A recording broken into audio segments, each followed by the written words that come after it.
Hello అండి అందరికీ. మీరు చూస్తున్నారు ఆమె కథ ఛానల్. నేను మీ నీలవేణి. దాదాపు పెళ్లి తంతంతా పూర్తవుతుంది. కానీ పెళ్లి చివర్లో మా అత్తింటి వారికి మా పుట్టింటి వారికి గొడవ మొదలయ్యింది. మా అత్తగారు కోరిందల్లా పెట్టారు మా వాళ్ళు. కానీ ఆవిడ దేనికి సంతృప్తి చెందటం లేదు. ఇంకా ఏదో కావాలంటున్నారు, ఇంకా ఏదో సరిపోలేదంటున్నారు. మాట్లాడుకున్నవన్నీ పెట్టారు. కానీ ఆవిడ ఎందుకు అలా ప్రవర్తిస్తున్నారో ఎవరికీ అర్థం కావటం లేదు. ఇదంతా ఇలా ఉండగా ఎక్కడో దూరంగా పందిరి రాట పట్టుకొని నా వైపు దీనంగా చూస్తూ నుంచున్నాడు మా అన్నయ్య. బయటికి మౌనంగానే నిలబడ్డాడు.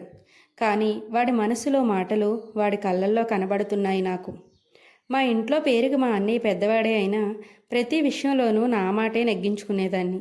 అలాంటి పెంకి చెల్లులు ఈ ఇంట్లో ఏమైపోతుందో అనే బెంగ కాబోలు వాడికి. గొడవ ఇంకా జరుగుతూనే ఉంది.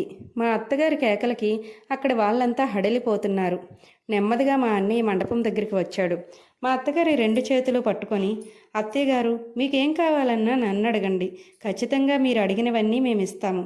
ఇక మీదట మా చెల్లికి అమ్మ నాన్న అన్నీ మీరే అంటూ మా అత్తగారికి నన్ను అప్పచెప్పాడు. మా అత్తింటి వాళ్ళంతా ఒక్కొక్కరుగా వచ్చి ఫోటోలు దిగుతున్నారు. మనిషిని అక్కడ ఉన్నానే కానీ నా మనసంతా మా వాళ్ళ మీదే ఉంది. మా వాళ్ళందరూ కళ్యాణ మండపం దగ్గర నుండి వెళ్ళిపోతున్నారు.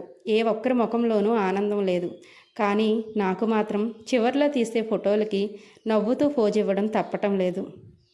మిగిలిన కథ మరో వీడియోలో చెప్తాను.